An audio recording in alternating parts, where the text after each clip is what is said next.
चंद्रशेखर के लिए आप इतने प्रसन्न क्यों हैं? क्या मैं इसका कारण जान सकती हूँ? उसकी भक्ति के कारण। भक्ति के कारण? भक्ति यदि मन से प्रार्थना करें तो भगवान प्रसन्न हो जाते हैं देवी। तो इसीलिए आपको सब लोग भोला शंकर कहते हैं।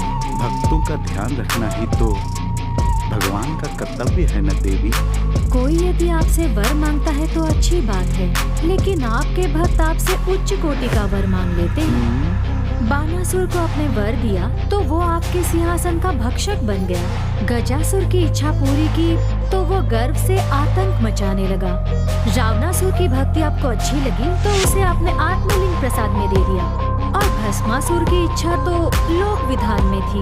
वर की परीक्षा करने के लिए उस असुर ने आपके शीश पर ही हाथ रख दिया। इतना कुछ हो जाने के बाद भी यदि आप इतना प्रसन्न रह सकते हैं तो आप सच में भोला शंकर ही हैं। देवी, अनुभव तो प्रसन्नता की ही हुई है, परंतु आप लोक कल्याण को भूलकर बात कर रही हो देवी। असल में मनुष्य भगवान की प्रार्थना इसलिए करते हैं ताकि उनकी इच्छा पूरी हो सके। ये आपकी वजह से ही संभव हो गया।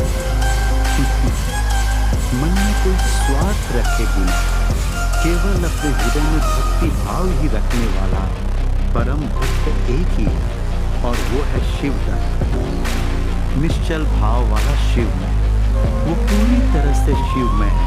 उसका विश्वास ही शिव है, उसकी भक्ति अचंचल है। ऐसा है क्या?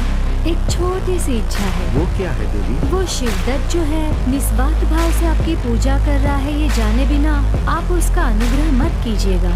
आपकी बात को मैंने कभी ना कहा देवी। ऐसा ही होगा देवी।